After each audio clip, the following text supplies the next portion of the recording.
They thought they could shake the world's most powerful navy. Instead, they sent a $60 million fighter jet straight into the bottom of the Red Sea.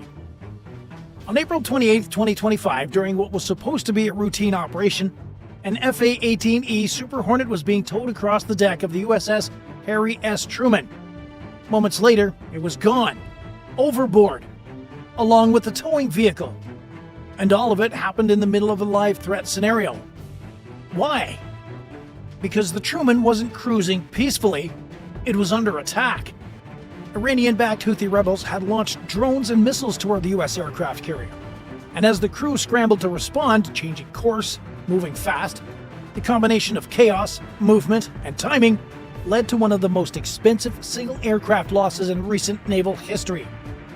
One sailor injured, the jet lost at sea. The cost? Over $60 million. And the message? Don't underestimate how real this conflict is going. But this wasn't just a mechanical accident, and it definitely wasn't the end. Because what followed wasn't just an investigation, it was an escalation. What kind of threats are the Houthis really posing? How did a US supercarrier lose a jet under attack? And how far will the Navy go to make sure that this doesn't happen again? Let's break it down, because this wasn't just a slip. It was a signal. On April 28, 2025, the Harry S. Truman was operating in the Red Sea, part of a high-alert mission group tasked with monitoring Houthi rebel movements off the coast of Yemen. Everything on the flight deck seemed to follow routine. FA-18 Super Hornets lined up, deck crews in motion, maintenance operations underway. But beneath the surface, tension was rising fast.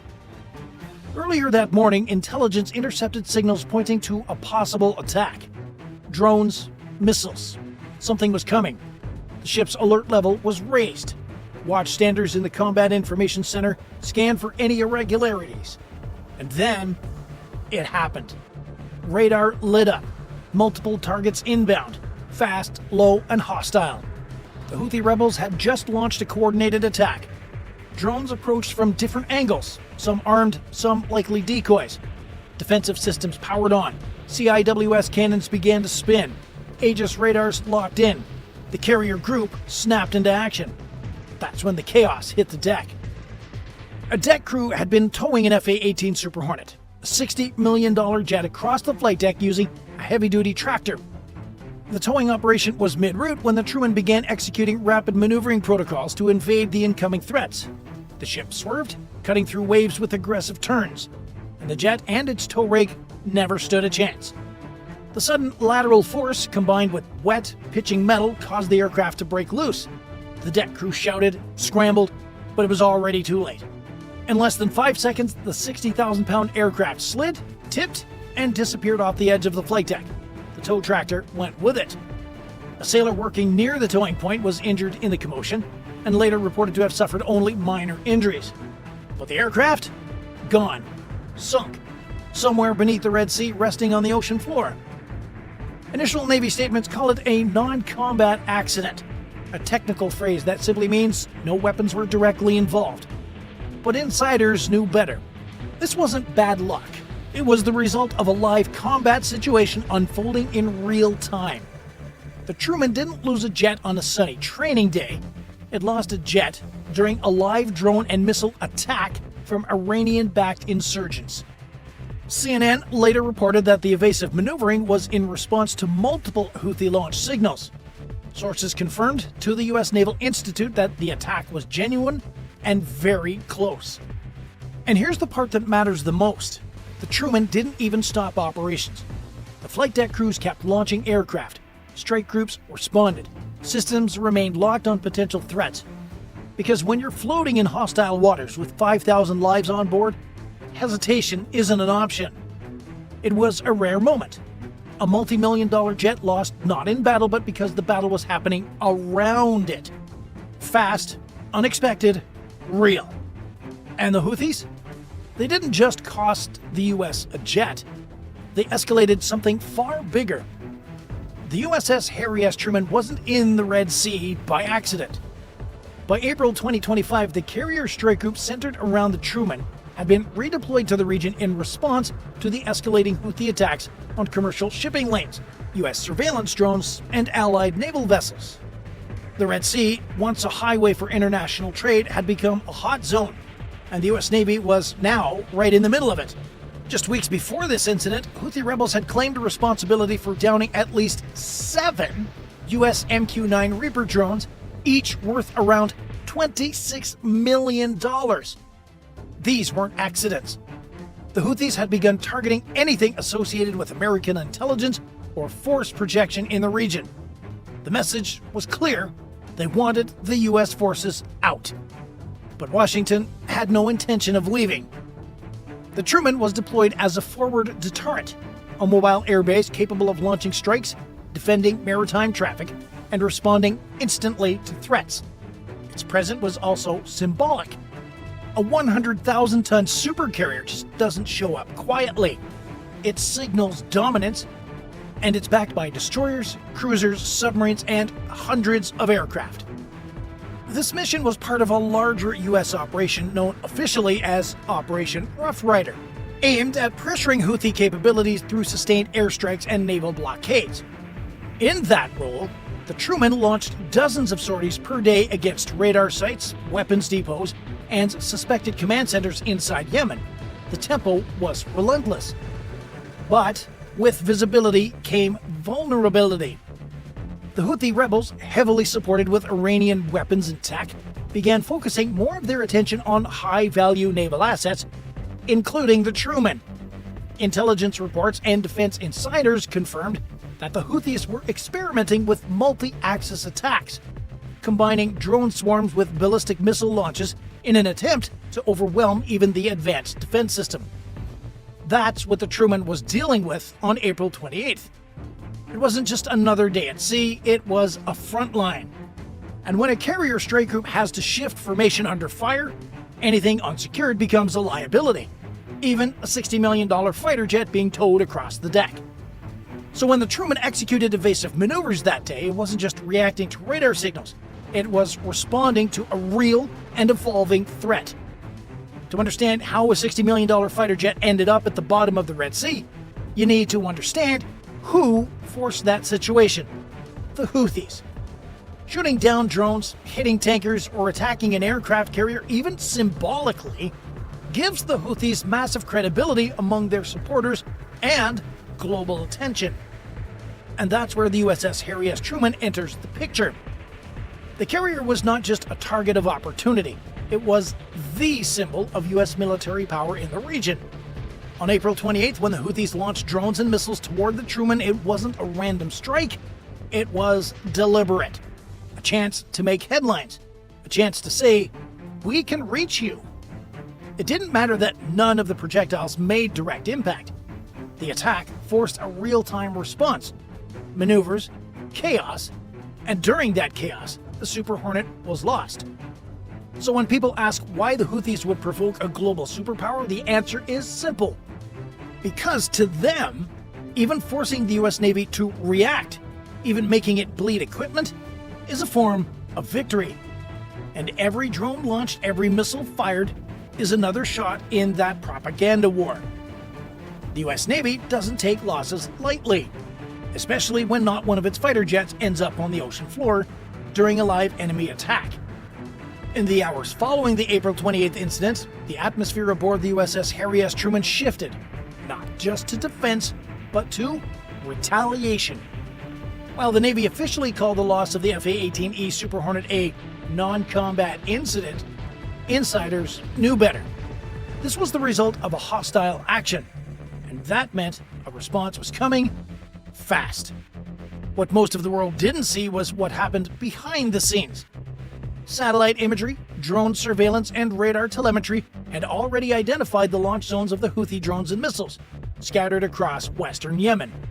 One site was located in the hills near Al Hodeida. Another, further inland, was believed to house a mobile command unit linked to Iranian-supplied radar gear. Command didn't wait for press conferences. Within hours, a package of retaliatory airstrikes was approved. The operation, classified but widely understood to be part of Operation Rough Rider, involved a multi-phase strike coordinated between the Truman's Air Wing and nearby Arleigh Burke-class destroyers. Aircraft were fueled, weapons were loaded. EA-18G Growlers launched first. Their job was to jam the Houthi sensors and shut down early warning systems.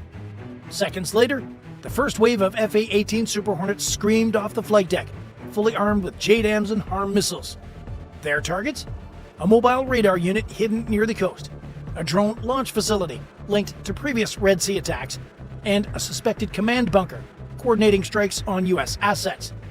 Simultaneously, destroyers in the regions opened their vertical launch systems and fired a barrage of Tomahawk cruise missiles, each programmed with GPS coordinates derived from real-time drone footage. The Tomahawks flew low and fast, hugging the terrain, too quick for most surface-to-air systems to react. The result? Multiple confirmed hits. Secondary explosions lit up the desert sky. Intercepted comms from Houthi sources indicated confusion, panic, and silence. Several radar sites went dark. Communications blacked out. ISR platforms confirmed the destruction of at least 2 key operational sites. But this wasn't just about hitting back. This was about reestablishing control. The Pentagon, though publicly tightly lipped, made it clear behind closed doors. If Houthis continue to escalate, U.S. forces will escalate harder. Since mid-March 2025, the U.S. has conducted over 800 precision strikes on Houthi targets. April 28th wasn't an outlier.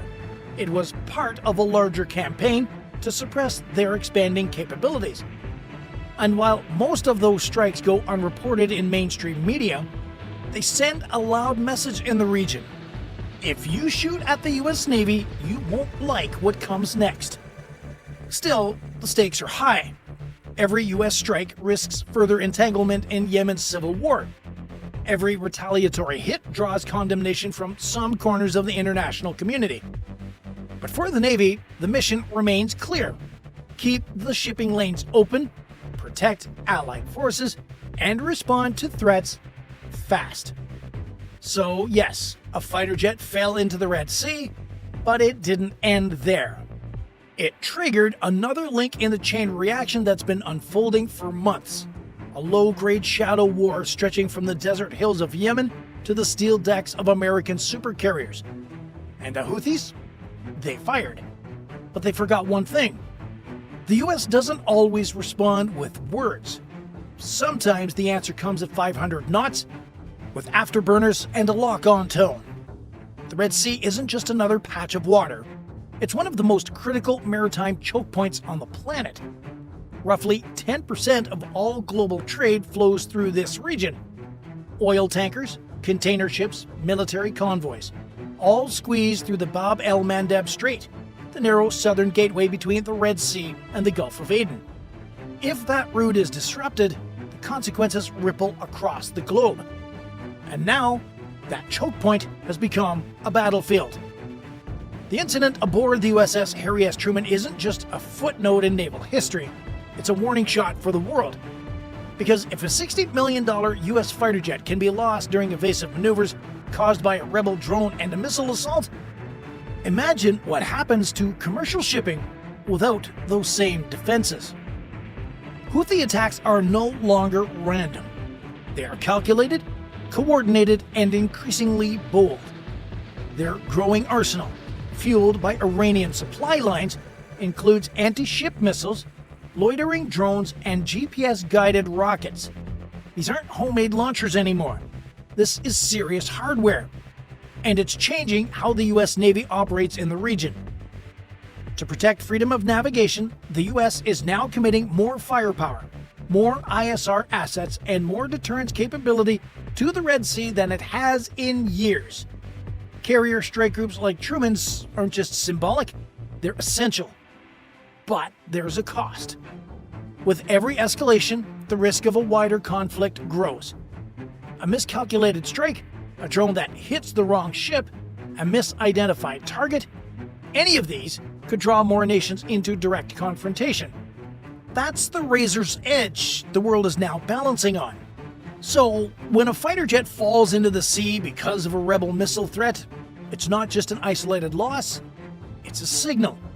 The Red Sea is no longer safe. And if the world wants to keep its goods moving, if nations want to avoid economic fallout and military entanglement, the threats coming out of Yemen can't be ignored. Because this isn't just a regional issue anymore, it's global. What do you think? Was the loss of the Super Hornet just bad luck? Or a sign that these Houthi attacks are getting way too close for comfort? We want to hear from you. Drop your thoughts in the comments. Should the US respond harder to threats like this? Or is it time to rethink our presence in the Red Sea altogether?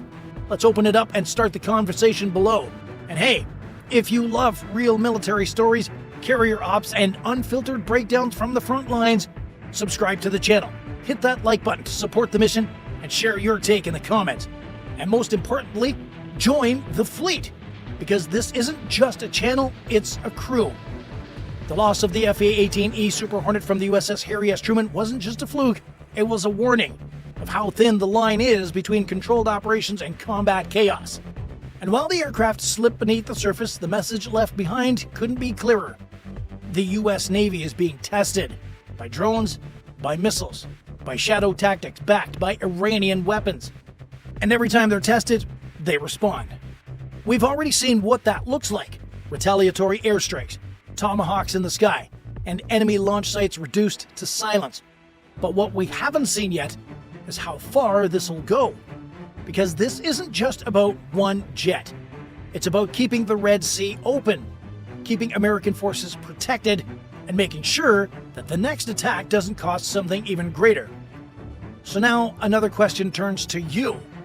Was this incident just a freak accident caused by chaos, or sign that the balance in the Red Sea is starting to crack? Let us know what you think in the comments. Would you double down or pull back? And if you're into real defense stories, aircraft, carrier ops, and unfiltered frontline reporting, you're in the right place. Subscribe, hit the like button if this gave you a better view of the conflict, and above all, join the fleet. This mission, it's just getting started. Thanks for watching. Stay safe, stay ready.